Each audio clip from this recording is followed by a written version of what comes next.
qarshii kun dhibba lamaa hamma qarshii kun dhibba sadii harka keessan irraa qabaatanii maalitti hojii akkam akkamii eegaluu danda'a jettanii namoonni rakkatanii gosa hojii hamma 5 ta'anii qarshii kun dhibba lamaa hamma qarshii kun dhibba sadiitiin eegaluu dandeettan tokko isaanii isin biraan ga'a akkasumas immoo hojiilee kanneen hojjechuudhaaf adeemsi isaa maal fakkaata akkam akkamitti hojjechuu dandeenya akkamitti eegaluu dandeenya bu'aan isaa immoo maal fakkaata kan jiru jalqaba irraa kaasee hamma xumuraatti isin biraan ga'a. Ibrahim jedhama roon jiruu jalqabaatiif garuu YouTube channel kanaaf tan subscribe gochuudhaan maatii kana dabalaa maatii kana kan taatan ammoo viidiyoon kun isinitti tolee taanaan like godhaati nafaana bu'aatiin jedha egaa odeeffannoon kun namoota biraan ni fayyada jettanii nama yaadda yoo jiraate hiriyoota keessanaa ta'uu nama biraa share godhaati biraan gaasin jechuu barbaada egaa YouTube channel kanarra odeeffannoo akkanaa fi kan kana fakkaatan kanneen biraa waa'ee biizinasiitiin wal qabatan akkasumas ammoo meeshaalee biyya keessatti gatiin isaa maal fakkaata haala ijaarsa manaa irratti haa ta'u bittaa fi gurgurtaa manaa fi lafaa irratti odeeffannoo beekuuf dhagahuu qabdan jedhee yaada isin fayyada waan jedhee yaade asirratti kan isin biraan gahu taasisan jechuu barbaada.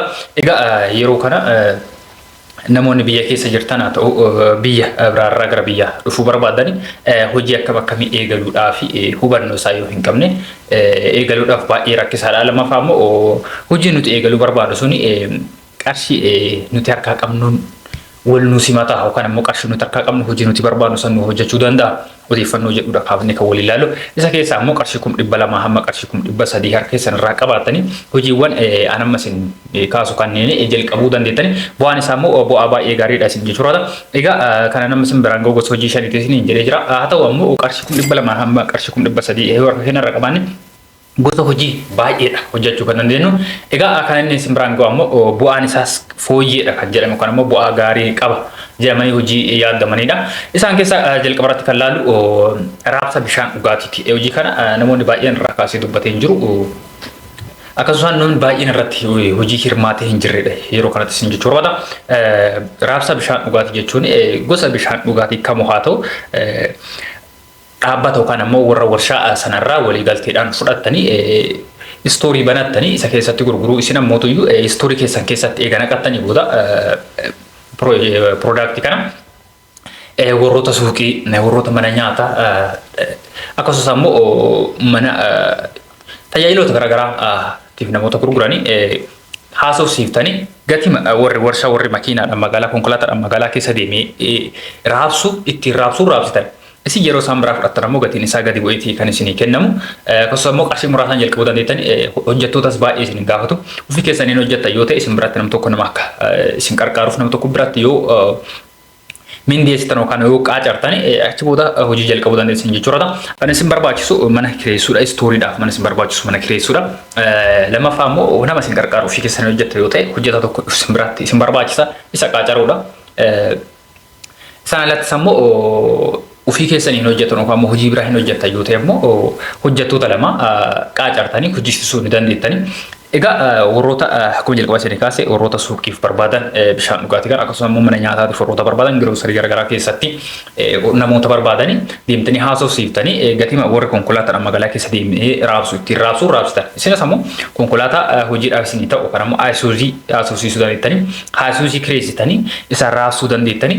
Isaan alattis ammoo warshaaleen tokko yookaan ammoo dhaabbileen bishaan dhugaatii kan oomishan konkolaataa isinii qopheessuu danda'a. Akka kiraatitti irraa kireeffattanii konkolaataa isaaniitti magaalaa keessa raabsuu dandeettanii. Isaan ammoo yeroo kana haalli isaa baay'ee mijaa'aadha. Baajaajiiwwan fe'umsaa baay'eetu jira. Baajaajiin fe'umsaaf ta'anii baay'eetu jira. Baajaajiiwwan sanniin ofii keessanii bittanii ittiin raabsuu dandeettanii jechuudha. Fakkeenyaaf mana nyaataa tokkoo fi al takkatti baajaajii sanaan geessanii baajaajii kana namni yaabbata kan osoo kan fe'umsaa jira waan ta'eef isaan geessuu dandeettanii konkolaataa Isuuzii kireessuu dandeettanii. Kanaaf kiraan isaa baay'ee ol ka'aa miti bu'aan bishaan irraa argamu immoo baay'ee olaanaadha. Argitanii jirtan yookaan immoo hin beektan yoo ta'e fakkeenyaaf bishaan firii tokko isaarratti naannoo qarshii 10 fi achi ol qaba. Warroonni konkolaataa irraa buusanii mana nyaataa keessatti iddoowwan garaagaraa suuqiitti nama gurguran qarshii 10 fi isaa ol qaba. Akkasumas immoo kaaffee irra yoo baatan aeropoortii keessa fagaaf seentan walakkaa ol yeroo inni qabu jira. Kaaffee keessa gaafa seentan ammoo bu'aan isaa qarshii 20 akkas fayyaduu qabaatu jira tokko irratti. isin jechuu barbaada. Kanaaf isin hojii akkasirraa yoo hirmaatan hojiin isaa baay'ee hamma yaadamu ol hammaan isinitti ol bu'aan isaa baay'eedha. Eegaluuf ammoo qarshii guddaa isin gaafatu. Akkaataa kanaan eegaluu dandeettanii wantoota baay'ee meeshaa baay'ee miti kan isin gaafatu. Qophii baay'eedhaan miti kan isin gaafatu. Mana kireessitan san daandiirra ta'uu isin barbaachisu istooriidhaaf bakka kaattan waan ta'eef kaattanii achi booda immoo konkolaataan magaalaa keessa deemtanii raabsuu dandeettanii. Dhufanii isin sirraa fudhachuu ni danda'ani. Akkaataa isaaniin hojjechuu dandeettanii hojjetaa takka lama yoo qopheessitanii waan abba yoo qaacaartan ofii keessan faana taatanii hojjisiisuu fi hojjechuu ni dandeettanii.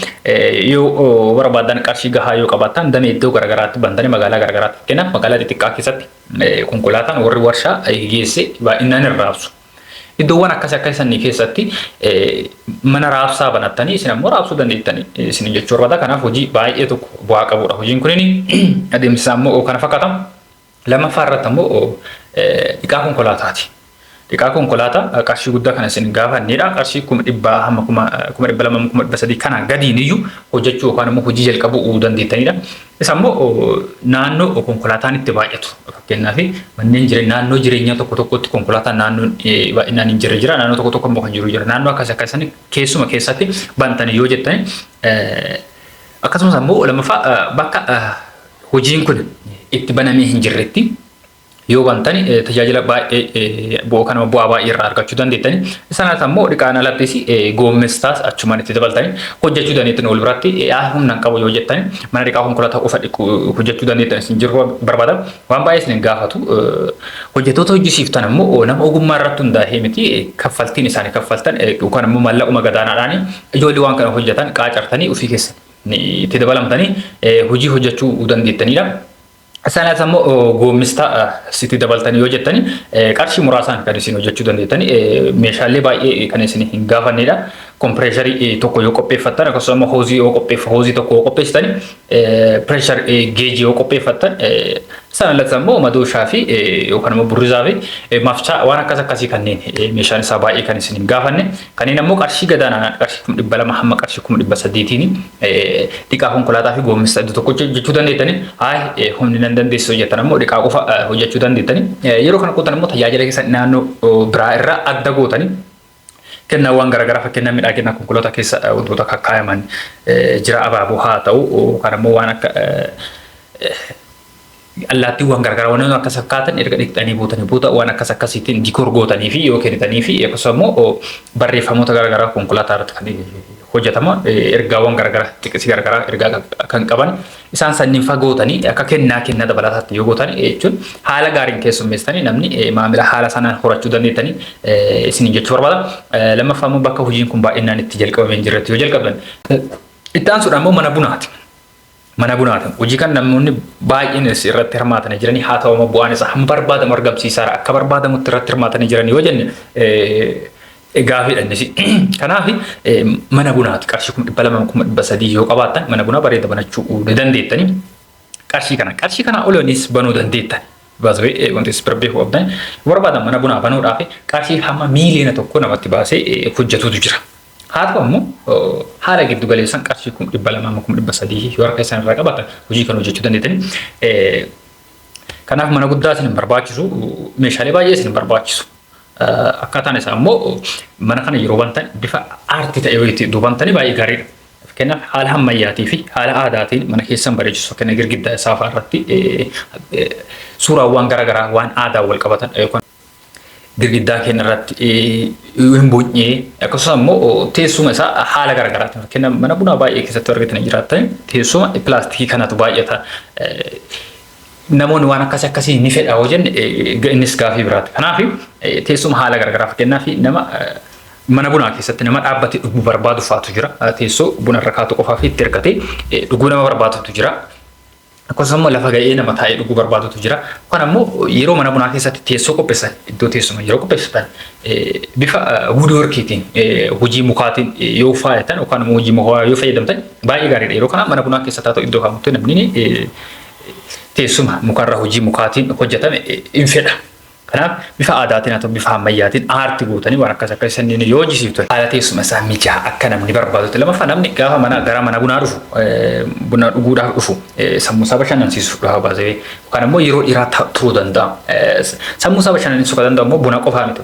Kanaaf iddoo baay'eetti argatanii jirtan bunni isaan dhaaban ajaa'iba buna gaariidha. Garuu maamilli hin jiru. Kana malis hin jechuu barbaada namni buna dhuguuf mana bunaa dhufu tokko wanti sammuu isaa bashannansiisu buna dhuguu qofaa miti.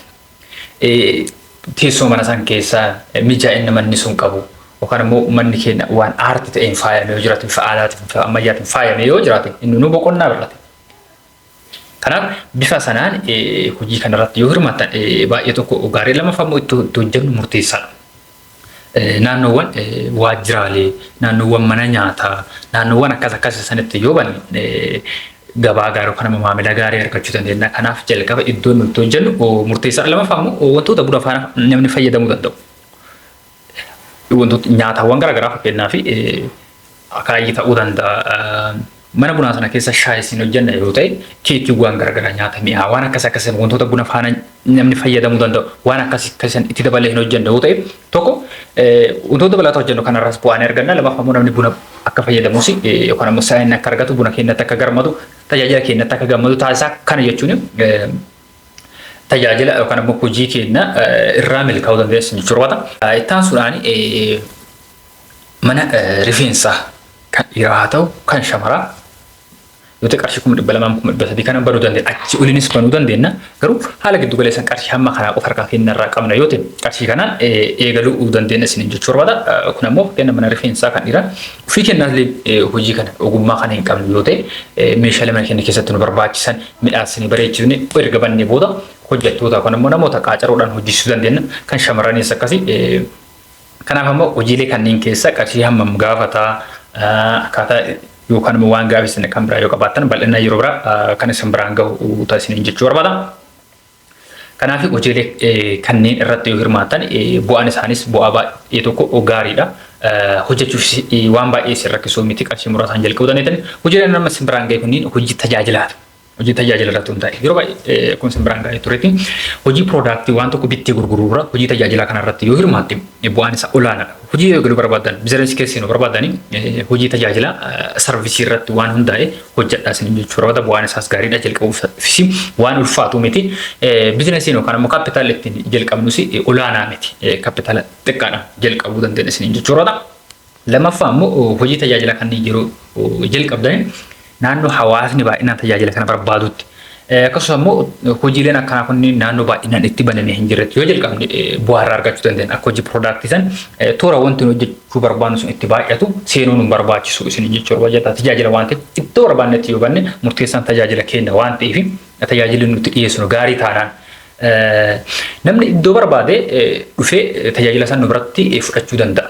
Kanan haala sanaani tajaajila qulqulluu tajaajila gaarii akkaataa nu mijaa'u osoo hin taane akkaataa hawaasni itti barbaadu akkaataa maamilli itti barbaadutti yoo dhiyeessine iddoo barbaade dhufee maamilli nurraa fayyadamuu dandeessan jechuudha. Kanaaf qarshii amma kanarraa namoonni har'a qabdanii maal hojjedha jettanii hanga har'aa rakkataa jirtan guyyaa har'aarraa namoonni baay'een akka hojiitti seentan abdii qaba. Odeeffannoo kanaaf kan kana fakkaatan kan biraa yoo barbaadan gosa hojii kan odeeffannoo isaa funaanee akkasiin biraan ga'u qarshii hammam akka gaafatu kan barbaadan yoo jiraate koomentii jalatti barreessuu kan ammoo karaa keessaatiin isin haasofsiisuu dandeettan isin jechuudha. Waan hordoftoonni galatooma galanii keessan dachaadha viidiyoo biraatiin hamma walitti deemnutti baay'ee.